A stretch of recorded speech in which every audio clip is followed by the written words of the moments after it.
everyone, we're Ashlygh&Michael. We are doing this video on our trip to Bali.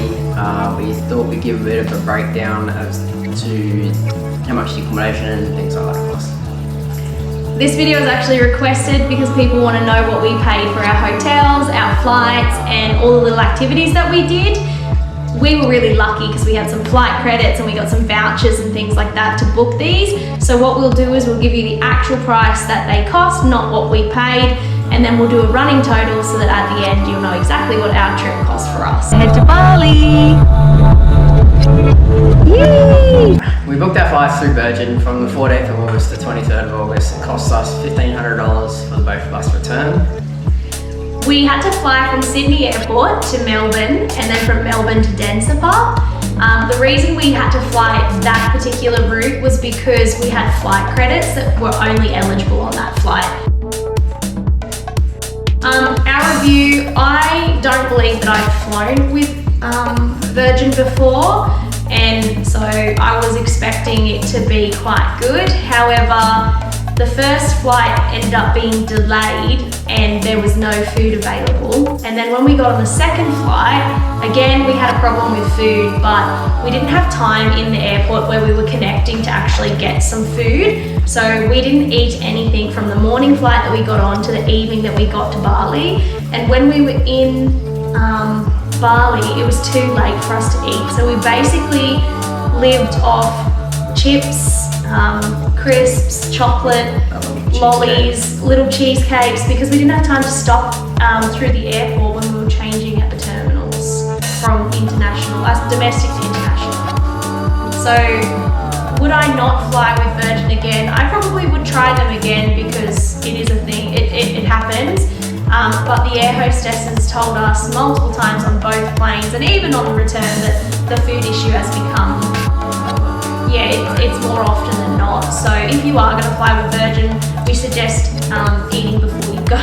The staff are wonderful. The staff were so good. All the hostess were lovely to deal with. Yeah, they would all come and talk to you, and we actually missed our return flight, the connecting one, and before we'd even gotten to Melbourne Airport, they'd rebooked us onto another flight and we had to just go and get labels for our bags. It was stressful, but it was fixed before we'd even known it was an issue. One of the most important things to us in Bali was that we both had phones that worked so that we could communicate between each other, friends, and book things. We actually bought a SIM card in the airport, which is recommended not to do because they charge more. So it cost us 350,000 rupiah for 2 SIM cards, which had 25 gig of data and the free calls and all that kind of thing each. Yeah. That was each. Yeah. From the airport to the hotel, which the hotel was literally across the road from the airport, we had pre-booked a taxi from booking.com, which is where we booked our first hotel. Just because our flight got in at 10:30 night, so we didn't want to be waiting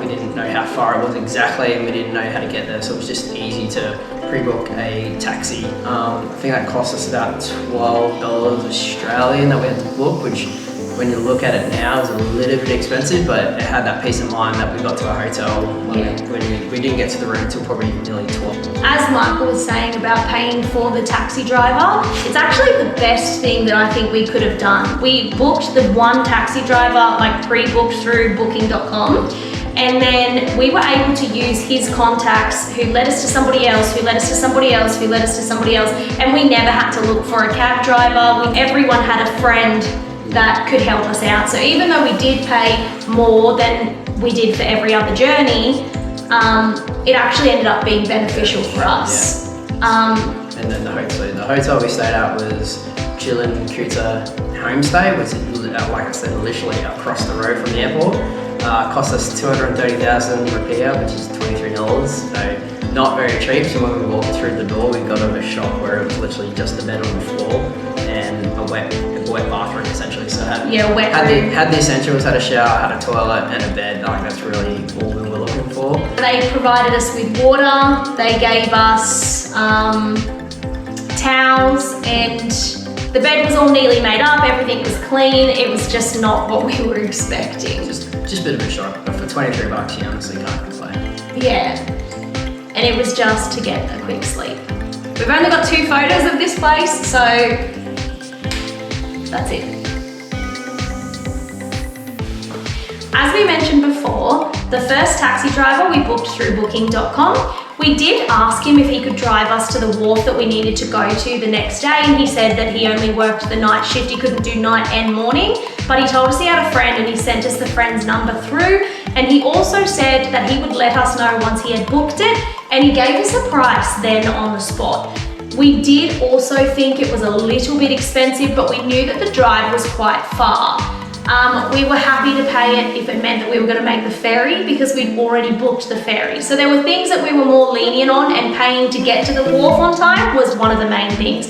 The taxi cost us 600,000 rupiah, which I thought was quite a lot of money, but talking to a few other people, a lot of these taxi drivers, they're legit taxi drivers. The taxi driver we had, his name is Prade, and he actually runs a whole company. Yeah, a whole company, like a tour guide business. Did stops for us, so you got to do a coffee stop on the way because we were up so early. So he suggested a good coffee place, and honestly, it was really good coffee, but he also gave us these tips on how to order it. But instead, he literally pulled over and went and ordered it, and spoke to us and spoke to them, and was translating, and we were just having a really good time in the cab. And honestly, I've never had such an amazing cab driver. So he gave us these little cracker things. We tried them out, we really loved them, and he just kept giving them to us. That's how friendly he was. How much was it? 8,000. Ready? This is good with coffee. Oh, that is perfect. Oh, how do you open it? Smash it through. Be careful, huh? Yeah! Thank you for the coffee. Oh, it's good coffee too. And yeah, so it was because of him that every time we needed a cab driver, we would just message him and be like, oh, can you help us out? And if he couldn't help us out, he would definitely know someone or send someone to get us. We got to Pendang Wharf early because of my anxieties about missing the ferry.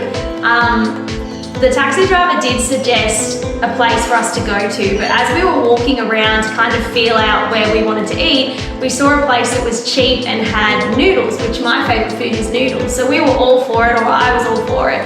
We ended up ordering noodles, rice, a beer, and that was it because I had my water bottle. But it wasn't very good, and it was our first taste of food in Bali. As we said, we got in too late and we were starving, we were so hungry, and yeah, it wasn't the worst, but it wasn't the best. It wasn't what we were expecting. Yeah, it was not very nice. It only cost 100,000 rupiah, which was quite cheap for 2 meals. Two meals and a beer, which And it was a large beer. Yeah, I would say the food would have been filling if we ate it all, but we didn't. After we had a quick bite to eat, we quickly went to the market shops and we bought some singlets each, and then I bought my mum a fan, but I found mold on it, so I didn't end up giving it to her. We went over to Blue Water Express and we checked in our baggage. Then we had some time, so we walked around Pendang Wharf. We booked our tickets there and back for the ferry before we left home, and we paid $225, but we got an $8 fee from our bank for doing the bank transfer. And yeah, so we did a lot of research with Blue Water Express. It turned out that it was one of the most reputable companies, and although it wasn't the best, I would highly recommend it because of the research behind it.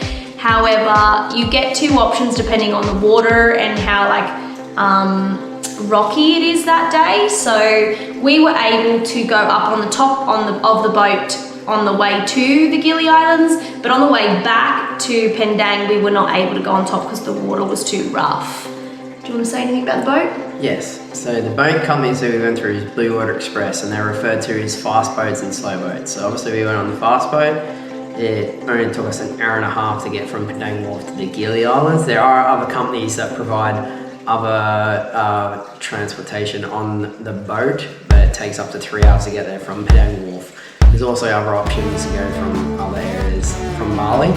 There's a bit of a diesel smell throughout the whole boat. A bit. It smelled so bad of diesel, and if the water's rough, you can't open the windows. Yeah, like we could on the way back, so it's a little bit rough. The ferry service actually goes from Pendang to Gili Trawangan to Gili Air, and then Gili Manor. yeah, and then back. So on the way there, you get off first, and on the way back, you get off third. But they basically keep your luggage, they cart it from point A to point B, and then you pick it up. I actually thought that was really good, so that you didn't have to carry it onto a boat. They dealt with it all. Once you get to Gili Trawangan and you pay your port charges, if your hotel's far away like ours was from the wharf, you can hire horse and trap. Horse and trap costs 150,000 rupiah, and as we mentioned in one of our previous videos, there are no bartering with them because it's a set fee, so they all charge the same, so they're all given right amounts at the end. As Michael said in our previous video, one of our previous videos, we have done a little bit about those horses. You should use them so that they get income, but at the same time, as Michael said, the bartering is not allowed because it's standard so that they can maintain the horses. The hotel that we stayed at, even though it was quite far from the wharf, it had a beachfront section where the restaurant was, so you could choose to eat in front of the beach or you could eat within the little restaurant.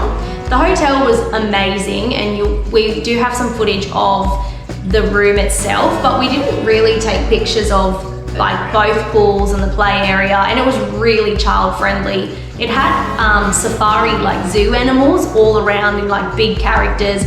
It had a children's park, and it had a children's playroom for when it was too hot in the sun. And of course, as I said, it was right on the beach where you could swim with the turtles. We have all of this in our previous video for Gili Trawangan, but we will show you the footage of the hotel room. Jambuluwak, Oceano, Gili Trawangan. And it's probably one of the nicer hotels from what we could see. All the rooms were quite modern, quite fresh. They were still building They're some. still building some. Apparently a fire ripped through there a couple of years ago, and they rebuilt it all again.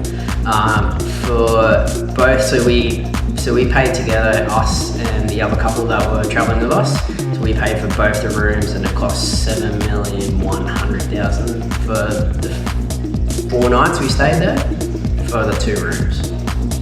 It's about 800-ish Australian dollars, which is quite good for a 5-star-ish hotel. It's also important to consider that breakfast was included, all towels were included, any services that you needed, like if you wanted to book anything in at reception, they would do it for you. They collected your baggage, walked around with it. Like, I would say the only downer, because it's not really a downer, but I'm just saying a downer, is the prices of everything compared to anywhere else. Like food and drinks are quite more expensive, but like it's hotel prices anyway. if you're looking for going to Bali because it's cheap, even though Gili Trawangan is part of Lombok and not Bali, it's actually one of the more expensive places to go to, and I think that's because of tourism taking a hit through COVID. Yeah. As we mentioned before, there are 3 ways to get around the island. 1, the horse and trap, like we just said. 2, hiring bikes, and 3, walking.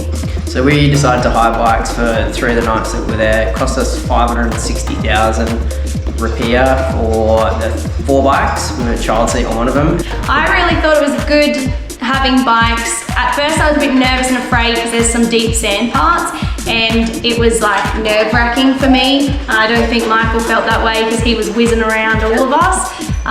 But it was nerve-wracking, but I didn't want to give my bike back at the end because we were just absolutely loving it. Yeah, the bikes were really good. They're really handy, and they are all around the island. My suggestion is probably look around to get a better deal. We probably paid the premium price at the hotel. Yeah, we got ours from our hotel, which was convenient because we picked them up from there and we dropped them off there, so it just worked. If you're anything like us, you can't function without coffee. On the island, we paid about 120,000 rupiah for 2 coffees, which $12 in Australia is a lot for one coffee, but for two, it's an absolute bargain. A really bad habit I can't shake is that I like to buy gifts for family while I'm away on holiday so that they can be a part of it as well. We spent about 100,000 rupiah on souvenirs to give to friends and family. On the second last day, we decided to hire some snorkeling gear. The snorkeling gear was $75,000 for snorkel mask and flippers. That's for a set each. So I really like mine. It means I got out to swim with all the turtles. However, Ashley got a quite dodgy set of flippers, so she didn't really have a good time. And with the tides over there, it can get really shallow really quick, so it means you're walking out over the reef and it's quite painful to get back. With hiring the snorkeling gear, the $75,000 is the cheapest we could find. I suggest you go around looking for a cheaper set because there was ones ranging from $150 just for flippers to all the way to $75 for what we paid. On the first holiday on the island, we hired our private boat and it was 1.3 million rupiah, and that was for 6 hours for the boat just for ourselves. We were so lucky that we went to 4 different dive sites and we stopped at another island so that we could get some lunch. However, we weren't really hungry at that time, so we just had a drink, a look around, saw the turtle sanctuary, and then we went back to the main island, Gili Trawangan, where we were able to get a proper meal and just talk about the fun we had on the boat. We will attach the Google Maps of the places we went to on the boat tour because we actually go from Gili Trawangan to Gili Mano, and that's where we stayed for lunch. And we also saw an underwater sculpture art.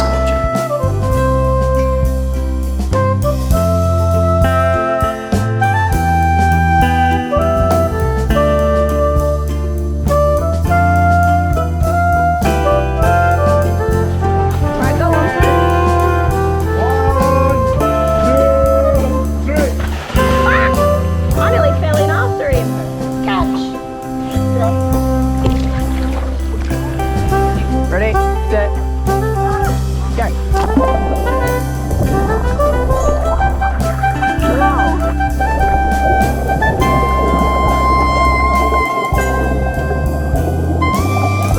We arrived at Penang Wharf where our friends had organised 2 cars for us to get to our hotel in Ubud.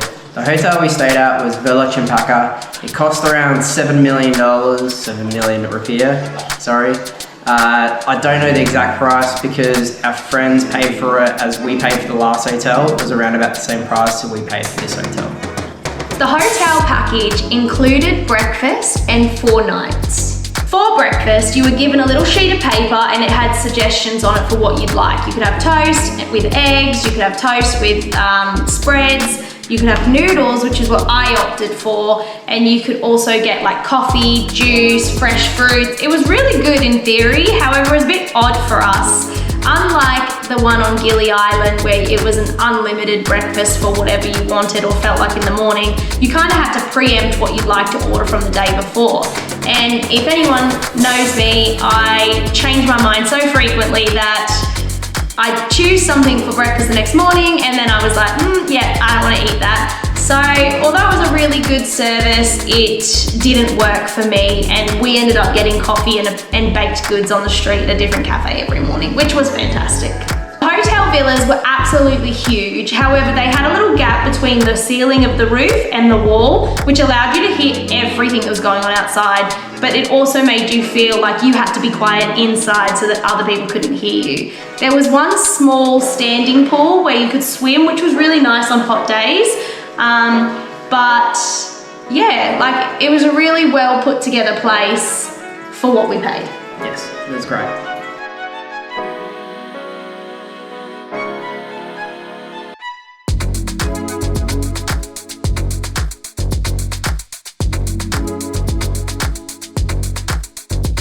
Our first full day on board, we went to the monkey sanctuary, which you can see in our last video. Entry for that cost 200,000 rupiah for both of us, so about 100,000 rupiah during weekends, and it's 80,000 on weekdays.